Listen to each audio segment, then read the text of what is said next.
I'm so happy. Why?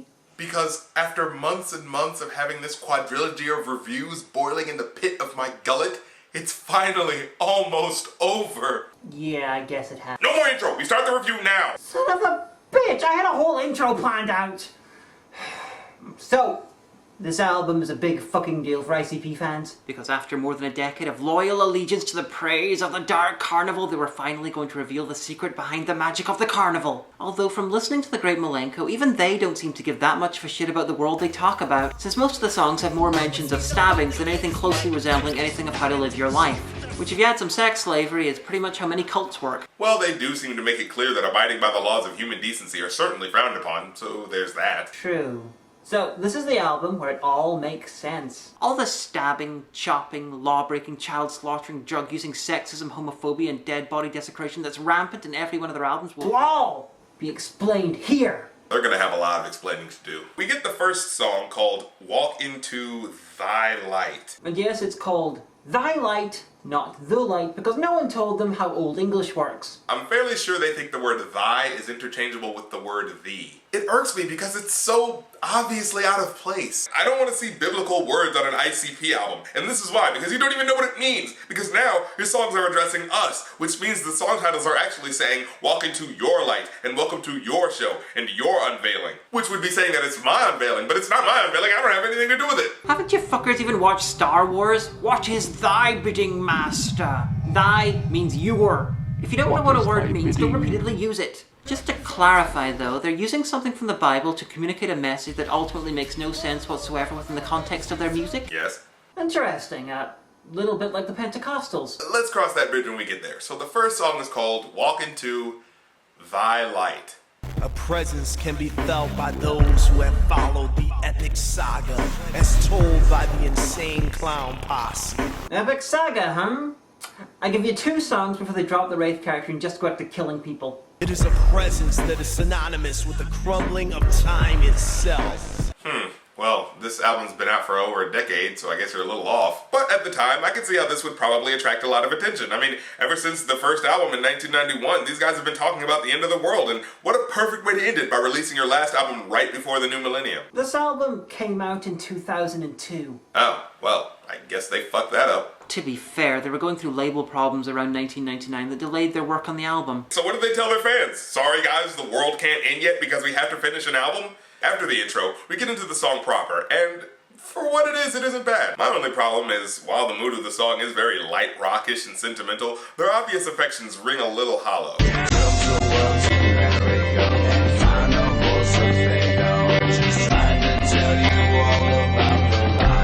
What about the times when you were just slapping women, slaughtering children, and doing a lot of drugs? Was that you also just trying to tell us about the light? Hold a bloody axe. You know that thing you did that led you to having a bloody axe? Did you do that to show us the light too? For what it is, it's an okay intro for the album, and as always, their intros serve to create an eerie, uber creepy vibe that prepares you for a deep, brooding, atmospheric album. I give it a 2 out of 5 because it moves at a bit of a plotting pace, and the contradictory nature of what's supposed to be the core of the music shows very clearly here. Next up is...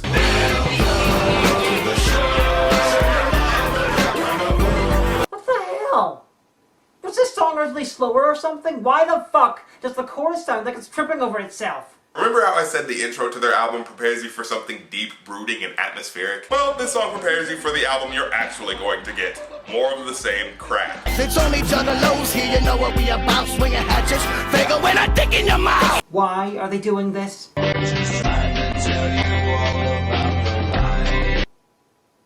The carnival emerges only when you're about to die. So is this Dark Carnival supposed to be some kind of judging ground that decides whether you go to heaven or hell? Seems like it. Well, that answers one question I've had. I got Ned waiting on me up in Shangri La.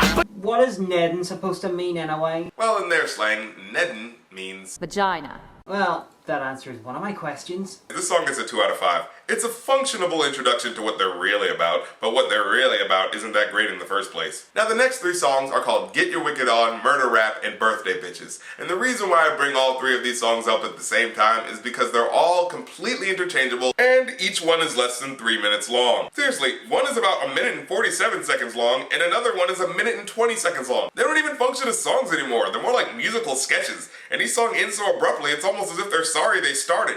Get Your Wicked On, which gets a 1 out of 5 from me, is just detailing all of the completely unrealistic things they say they do. I'll drive a tank through your high school. We eat power lines and generators. We do. We fuck hotties with the same dick.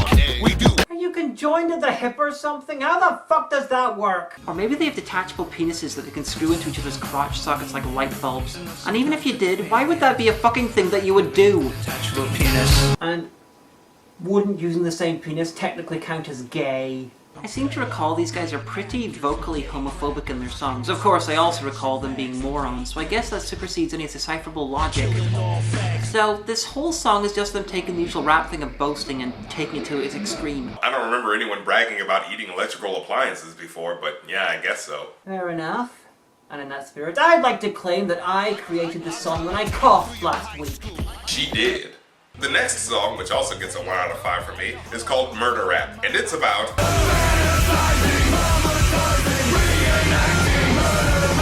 That sounds less like a chorus and more like Violent J's mantra. And the third song, Birthday Bitches, which gets a 2 out of 5 for me because I'm starting to appreciate their mercifulness in keeping these atrocities short, is about a clown at a children's birthday party. But if you know anything about ICP... I got your fucking present hanging next to my nuts. Is Shaggy threatening to rape the children? Sounds like it, yes, but remember why they say these things. I hear the clown union frowns on this sort of behaviour ever since that stuff with John Wayne Gacy. Fucking John Wayne Gacy, ruining it for everyone. Now that I think about it, these guys have never mentioned John Wayne Gacy in their lyrics before. Kinda seems like a missed opportunity, really. I mean, sure, it'd be disrespectful to the families and children that were lost, but since when do they care about how people feel? The next song is called Blam, and I swear to you, this is the first song on the album that doesn't mention killing people. It's about Violent J finding a genie lamp and getting way more than 3 wishes. And while some of them make sense, a lot of the wishes are a little questionable. You really couldn't just wait until nighttime? Forget what I said about this song not mentioning violence. No, but then there's the moral. The moral of the story is, those who never had shit and then get shit, what? Need to get shit. So if you got shit or you need shit, get some shit. Go get your shit. Basically, this song is saying that greed is okay, as long as you started off poor. The same guys that said this A Richie is the devil, he never will admit it. People in my city, they fighting for their meals. He sleeps on a mattress stuffed with $100 bills. is now telling us that greed is acceptable? Is greed only bad when rich people who were never poor are involved? Where the hell do they think rich people come from? They just fall out of the fucking sky? Most people's fortunes came from starting a business when they didn't have that much money in the first place, but then they got more money if the business succeeded. So if you're saying that only the rich people who are poor at some point are allowed to be greedy, that means your morality only extends to trust fund babies. Under his morality code, if I'm poor but made lots of money after having to poison the water supply of an entire ecosystem, it's all good because I get shit. I'm starting to like their logic, but they're not doing the right things with it. Guess this is one way to end your career. The song gets a 0 out of 5 from me. It's lame, the story goes nowhere, and the moral is insultingly bad. The next song is called It Rains Diamonds, and this one's about how great heaven is and how they'd like to die so they can get there.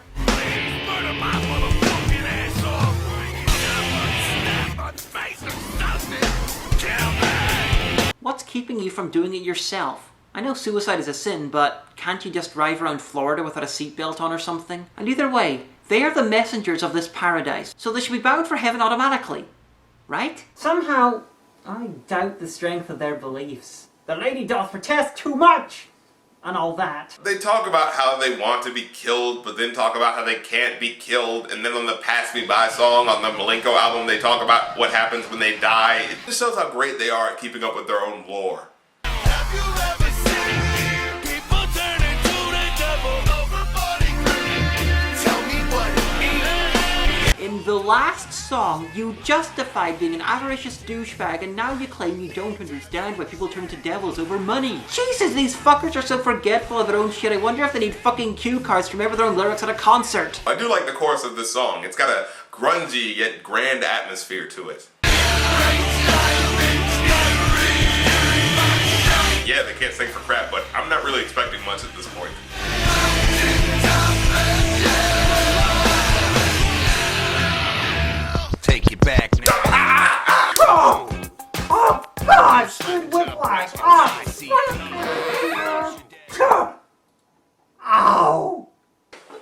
What just happened? Apparently, the first song we heard is only the first half of the track. The full title of the song is actually It Rains Diamonds / Bitch Slappers. Oh, and don't try to look for a theme that ties these two things together. It just kinda switches over. It's almost like they said, hey, let's write a high-concept song about how in our version of paradise a soothing mist wafts over all who dwell there, while little diamonds shower from the sky, bouncing colours off the rays of the sun and creating a beautiful... Nah, let's just talk about hurting people again. 6 in the morning, police at my door. Already gotta slap some more. Although I will admit, there are one or two funny lines. I bet slap the sound out your name. They'll call you, cause you're not here. But overall, the complete mood switch kills anything this song has going, and since they lumped both songs together, I'll do the same and give this a 0 out of 5. The next song is called Thy Staleness. Killer clowns. Holy shit. Oh, please, no. Not Killer Clowns from outer space. They didn't do anything to deserve this. Why? And as the song goes on, we get the same crap that they always do. Let me see your throat thing there, buddy. I'ma chop it. See the ideas that make you die. Stop it. What makes you so fucking special? You can escape the Wraith. You mean Wraith? I said Wraith. Now shut the fuck up. Okay, that's a little funny. In fact, this is one of the few songs where someone they're trying to kill actually talks back to them. And even they sound more annoyed than scared at this point. Like, how about cutting your own neck? I did 17 times. Why you think I talk like this before I cut myself? This was my voice. I cut people's necks, and that's not what happens. Besides, if cutting people's necks just changes your voice a little and makes you have subpar skills as a rapper, then all they're doing is making all 700 of their previous songs that dealt with cutting necks much less threatening in retrospect. You know, so many songs deal with the insane Clown Posse killing people. I know rappers like to brag, but this is so over the top they are either the greatest criminals in history or are especially full of shit. I'm going with the second one.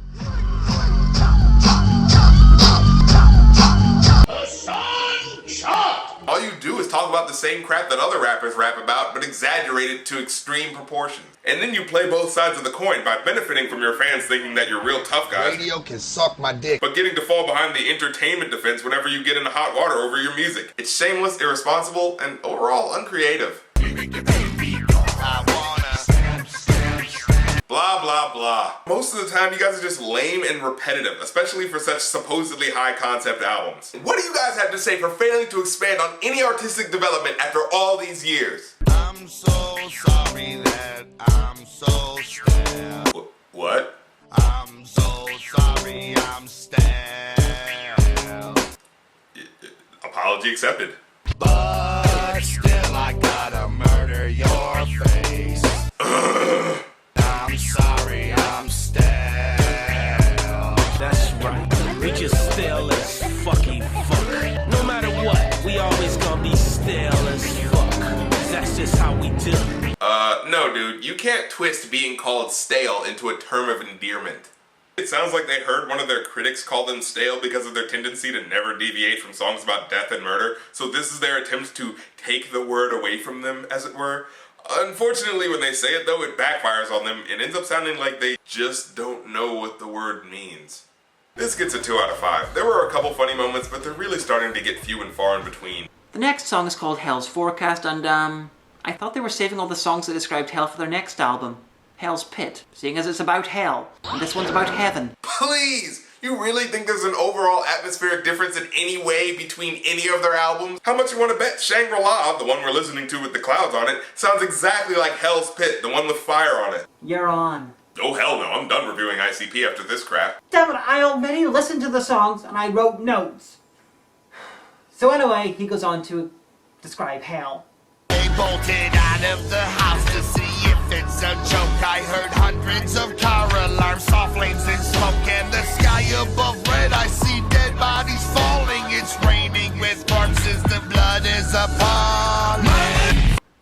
If you run out and look into a rain full of dead bodies, congratulations, you're but a second away from being dead yourself. I never seen so many horrifying some people's faces. The dead people's faces. The dead people's faces as they fall towards you. Be more worried about your own face, you dumb fuck. Look out of my window, blood dripped down the glass. I see bodies lay twisted in mangled tangled on grass. You know what? No, this doesn't work. For this whole album, you were supposed to be the one inflicting horror on people. You were the evil one that was rapping about blood squirting and neck chopping. You can't switch that role out of the blue. I have no reason to believe your emotion. I thought you were all about death and dead bodies. Why are you scared now? Was right at that moment the Wraith had appeared, and the message it left me might sound kind of weird, but take all that I'm seeing and opposite that truth is I'm the one dead and this is my hell's pit. Well, see, the song was called Hell's Pit, so I kind of already assumed you were dead in this scenario. Either way, I give it a 2 out of 5. At least it's an interesting concept. Hey, what up, y'all? It's the Rude Boy. I know y'all ain't in. I just want to let y'all know something, man. Y'all know I love you. Look, I probably love my family more than anybody here, but my homies are family too. Ah! It happened again! This song, Homies, can be boiled down to if you act like family, you are family. If you wasn't blood, would you still have love? Or in fact, does the blood make you think you have to love? It's a bit of a curveball from the last song. No doubt. But at least they're trying something different. It's just a pity that it's fucking awful. Actually, I kind of like this one. Maybe it's the rush of blood to the brain talking, and possibly it's because I just want to hear something, anything that's not their usual shtick at this point. But I think this song works as a song about friendship. Well, most of the time. I'd have been plucked his fucking eyeball out with a chicken bone. I'm crazy as fuck, I'll rip your piercings off. You were expecting an ICP song that didn't mention violence? It's pretty much a requirement at this point. For the most part, it's one of the few honest, sentimental moments on this album that doesn't contradict itself. And it's just fun. Who loans your money, homie? Who owes your cash? Who taught you how to use the bond for the glass? And I gotta give it up to him for a catchy chorus. Homies, homies,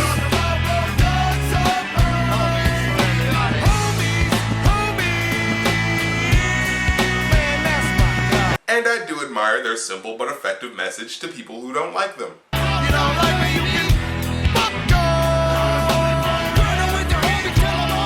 I give this song the highest rating I've given on any song on this album so far. 3 out of 5 stars. Yeah, I was expecting that.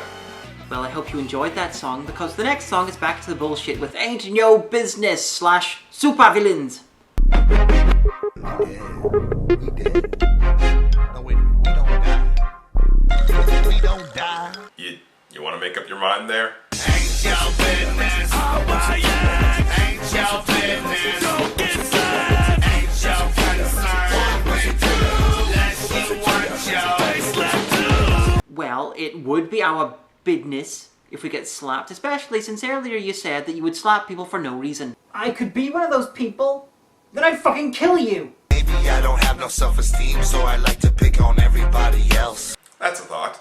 Maybe I'm lying. I'm just trying to find an excuse to be a dick. We have a winner. Clown Posse. Do rap fans really need to be reminded about who they're listening to? Or do rappers just think their fans have no fucking memory? Well, remember, this is ICP. They might be doing that just so they can remember their own names. And then, because I guess they got tired of that song, here's another! I'm sure it is. Super flex, jet, super sex. Connected to super villains, clock, super checks. I think you're just putting super in front of everything. You break the bank and you super So you just called the person whose neck you're going to break super. Why would you say that? And as quick as it came, that part of the song disappears, lasting only about 1 minute and 15 seconds. You know, I'm starting to think these guys want to end this album as much as I do. Well, I give it a 2 out of 5 for a little wordplay, but it's nothing to go back to. After that filler, we get We Belong, a song about how no matter who you are, you'll always be accepted by the insane Clown Posse. I see you feeling lonely again. You's a motherfucker. Feeling like you don't belong, like you the only other. But some of us scrubs got it worse than you. I hope you're not referring to yourselves when you say that, because you two are rich enough to have your own annual music festival, your own wrestling federation, and star in your own movies. The biggest problem you have is that no one from TLC would ever date you.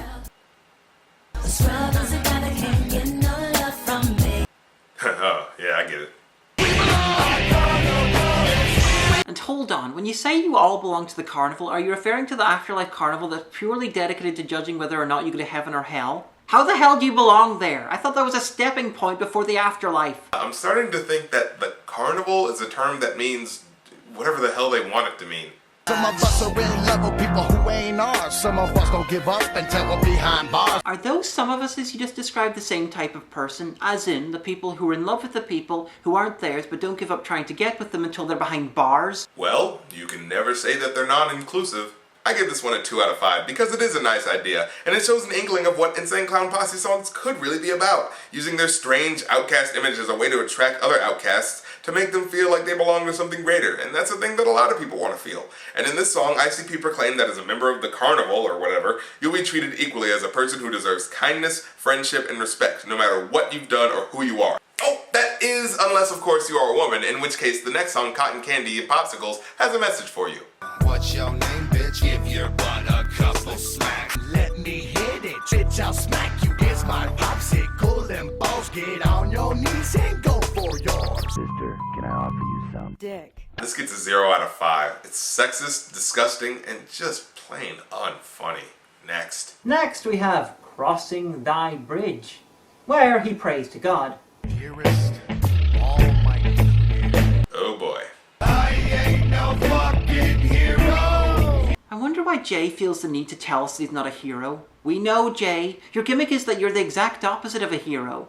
That's like Pigpen from Charlie Brown feeling the need to remind us that he's in fact not OCD about germs. I never questioned the book, but let's say I live by the book. I think it's safe to assume you're talking about the Bible. So is this the song where the subtext about them being Christian becomes the text? Either they're trying madly to make it subtle and failing, or their views about Christianity are as mangled as their views about science. It's getting me pissed. I never ate meat on Tuesdays.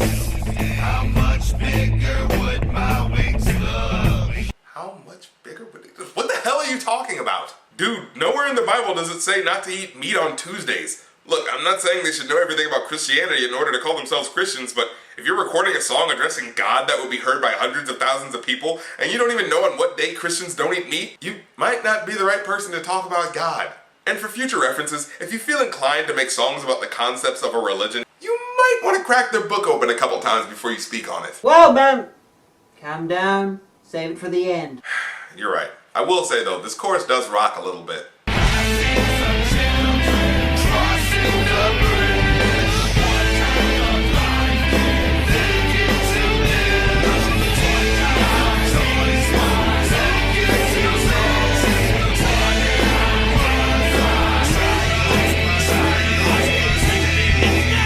Hold on, do you get to make a song where you lament the sad fate of the death of children when you yourself made several songs about brutally slaughtering children? Unless, I suppose, the kids you killed were just really annoying. Yeah, but that was like 6 songs ago. Have you noticed how quickly they changed moods on this album? I give this song a 2 out of 5. Yeah, it rocks at some points, but wow, there are points where it annoys me. But hey, it's about 3 songs until the end of the album. Maybe they'll switch up the content and finally tell us something new. Again, I'm feeling a weird mixture of why aren't they in jail? And why the fuck can't they rap about something new? And then of course you remember that when they try something new, it's usually terrible. Case in point.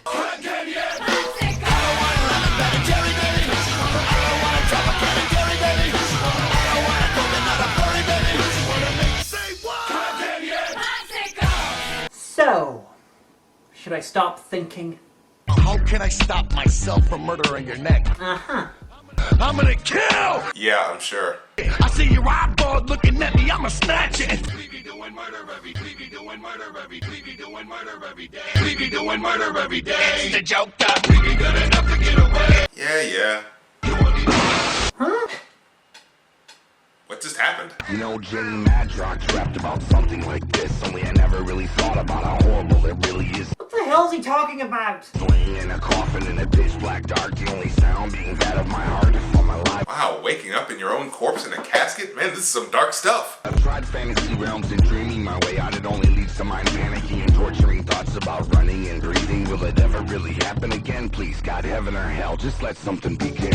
Well, this is actually an interesting concept. It sucks that they have the attention spans of a goldfish and crack, because maybe they could have fleshed that out into a full song. Unfortunately, what we get is a bipolar bastardization of 2 songs congealed together to create yet another awkward experience. This gets a 0 out of 5. And now the penultimate song is the album's title track, The Wraith, where they tell us more about who the Wraith is.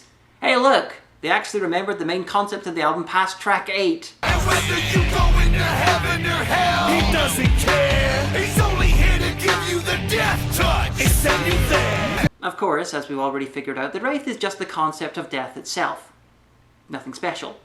He's nameless, but we call him the Wraith. What are you talking about? A character who gives you a death touch? He already has a common name, you twit. It's called the Grim fucking Reaper. That's it, now your clock is ticking, every second counts. And everything you do that's righteous, so bong it all on mine. So what the hell makes you guys so sure that you'll go to this Shangri La place you keep talking about? If it all amounts, then 99% of the stuff you say has you pretty much fucked, guys. And again, 9 times out of 10, I wish he'd take me instead of some of these poor children. Stop it. Just stop it. Stop trying to talk about the death of little children in order to suck sympathy out of us. Earlier on this album, you were threatening to beat down all you little bitches right in front of your mom. So no, damn it, you don't get to garner sympathy by talking about how sad it is when kids die. This gets a 2 out of 5 from me. You know, a lot of what's keeping these songs from being completely worthless are the beats.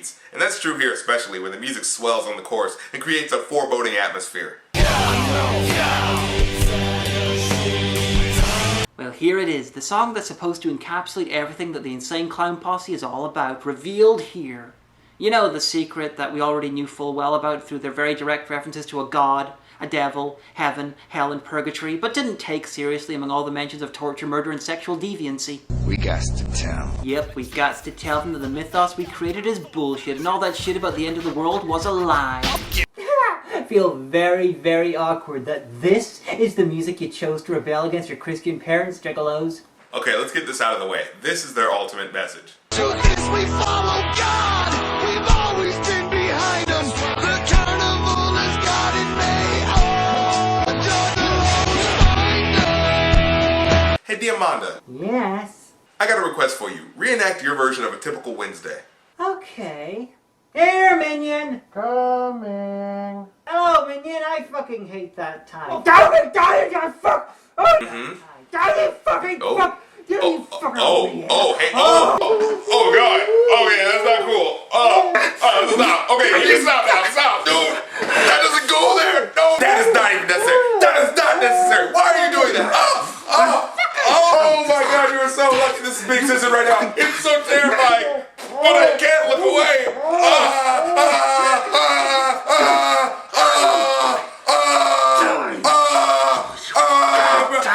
No, please, have mercy, no. Oh, wait a sec. Remember, kids, always be good people and nice to everyone you meet. You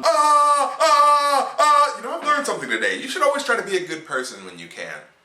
In case that was a little too subtle, here's the problem with ICP's little message. It doesn't work that way. To be honest, anyone who actually listened to your albums already knew about how this whole thing was a thinly veiled cover-up for belief in a Judeo-Christian God, mostly because you brought up very direct concepts of heaven, hell, purgatory, God, and the devil. But the reason why you feel you tricked people is because no one could have possibly taken your belief in God seriously. Wanna know why? Because even if you factor in the idea that all their talk of murder is just entertainment, the simple fact is that the bulk of their work unabashedly glorifies a selfish, amoral, imbecilic, sociopathic, irresponsible, hate-filled, and all-around reprehensible lifestyle, which inherently cheapens any flimsy, paper-thin, overarching messages you rattle off in the intros and outros of your album. The messages and hints were there, although most never picked up on them. No shit, people didn't pick up on them. They were drowned out by hours upon hours upon hours about shit about decapitation. In fact, now that I think about it, his "it's all entertainment" jazz goes right out the window when Jay says this. We don't preach it flat out, cause some ninjas don't wanna get with you. They quick to forget you without the hatchet and get out. Right here, he makes it clear that he used his misogynistic, violent, and drug-fueled lyrics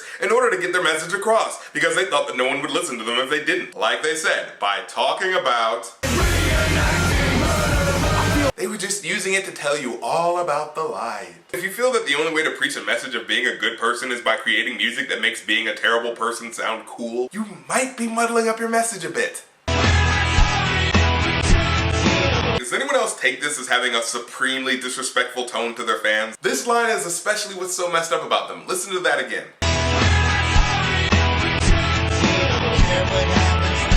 How arrogant and conceited does that sound? Ha ha, we tricked you into Christianity. When we speak of Shangri La, what you think we mean? I do realize that Shangri La is a legendary Tibetan city, and therefore unrelated to Christianity, don't they? There's a movie where Mayans were all fundamentalist Christians, and it has more to do with reality than this. Yeah, but you pretty much know the game by now. Take something from Christianity, or in general Western convention, and give it a different name to make it sound more mythical. Like the Grim Reaper being the Wraith, or Heaven being the Carnival, or whatever the hell he wants the Carnival to be in this song. All secrets would now be told. Wait a sec, you didn't explain anything! There are a lot of fucking questions left! We hope you enjoyed the Wraith exhibit of Shangri-La!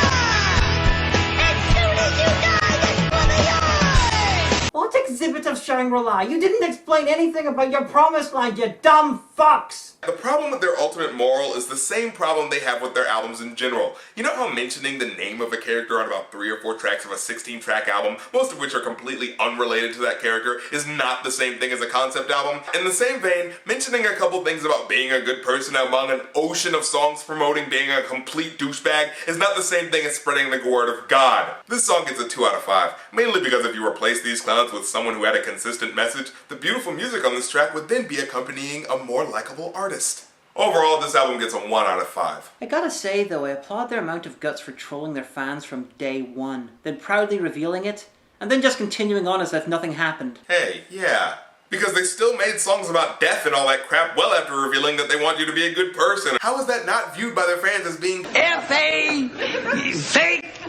That'd be like if David A.R. White, star of 500 million Christian movies, was actually an atheist who in the middle of a scene started yelling about it proudly, but then continued making those Christian movies as though nothing had happened. The fact that they didn't lose many fans over it says something about juggalos. Not really sure what it says about juggalos, but I have theories.